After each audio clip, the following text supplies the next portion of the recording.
Good morning.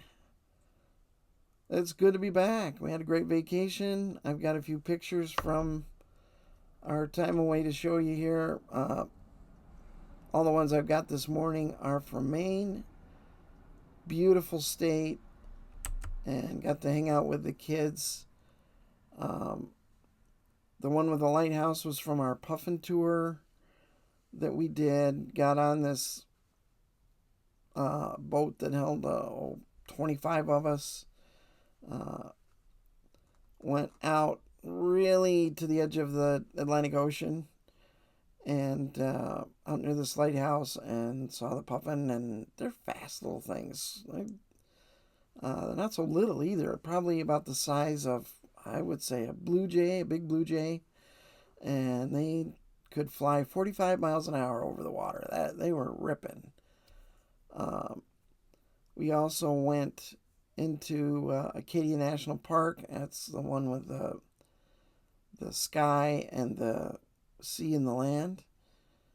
And even before those two, we went to Fort Adams and climbed through the old fort.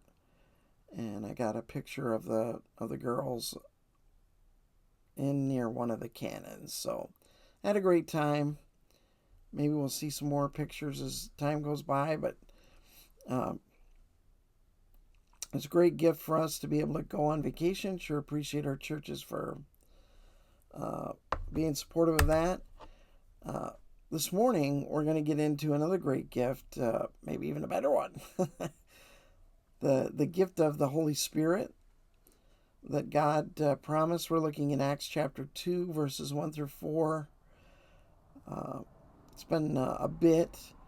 In Acts chapter 1, we saw Jesus teaching in the power of the Spirit and letting the disciples know that this gift was coming, and that then he left after 40 days. Well, when the day of Pentecost came, uh, that's another um, festival in the Jewish year, 50 days uh, after the Passover. Feast, I believe, for the start of the harvest or start of the growing season. Uh, anyway, so Jesus was around for 40 days, teaching, appearing, teaching some more, encouraging. And then he left, ascended, and for 10 days now, the disciples have been praying and waiting and wondering what's going to happen and what's this all about, and praying some more. And then 10 days of waiting and praying. It came. They're all together in one place, praying, worshiping, when they hear this sound. It's just like this huge storm has just hit the house, the building where they're praying. And just like a violent wind. You know, you've probably heard it. We've had some when Agnes went through way back in the day. Trees were bending sideways, and the wind was wicked, and the houses were shaking. And this is what we're talking about. The sound of that came and filled the whole house where they were sitting. So it was just a roaring wind. But yet, it wasn't, right? It was just the sound of it. They saw what seemed to be tongues of fire. So they've got this roaring wind and then flames shooting up in the middle of that. And before they could maybe even react to that, all of a sudden these flames just spread throughout the whole house, and everybody is on fire. These flames are resting on each one of them. What a frightening experience. I mean, just wow. And then all of them were filled with the Holy Spirit and began to speak in other tongues as the Spirit enabled them. So the the the flaming, the roaring flames, um, in my mind, that took me back to um, Shadrach, Meshach, and Abednego. You got these three guys, they're in the fiery furnace, right? Nebuchadnezzar said, "You got to bow down to this statue of me." And they said, "No, we only bow down to the Lord our God." Chuck them in the furnace. It's so hot that the guys that chuck them in are killed by the heat coming out the top.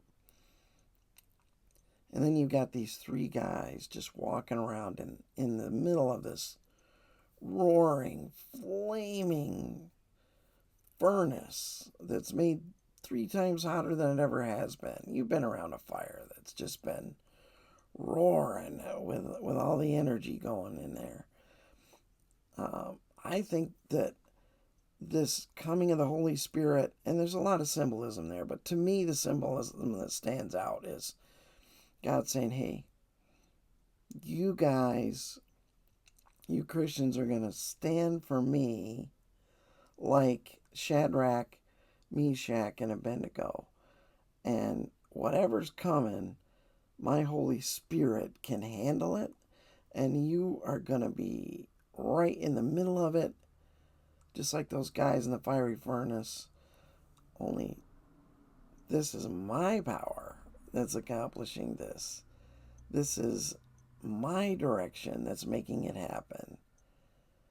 And it's my spirit that's resting on you, just like it rested on them and kept them safe in the fiery furnace." And then the other symbol that's there, this speak in other tongues as the Spirit enabled them, is tremendous. Um, you'll remember when everything was one speech at the Tower of Babel. And at the Tower of Babel, there were a few men at the top that were persuading the rest to build this tower, and were using them as volunteer slash slave labor to get this tower built to the heavens. One, they didn't understand what one, they did not understand what the heavens were about. But two, I think it was more to be a monument to Nimrod and some of these other men who were using their power and authority and persuasiveness to build this idol, kind of like a Nebuchadnezzar situation, only back in the early days of it. And so God took away that language, strength, and ability that they had and divided them into several languages. Here, God is starting to reverse that and is saying, no, all these languages are going to say the same thing. They're going to point to me and to my praise, because I'm the only one that can receive that kind of praise and not be corrupted by it, and it not be unhealthy, because I am the Creator and I am the Lord. So here in this giving of the gift of the Holy Spirit, we see all kinds of symbolism. And it tells us, hey, you're going to be my witnesses. You're going to be able to be understood when you talk about me and tell about what I have done in your life. Look for the Holy Spirit, because that will teach you.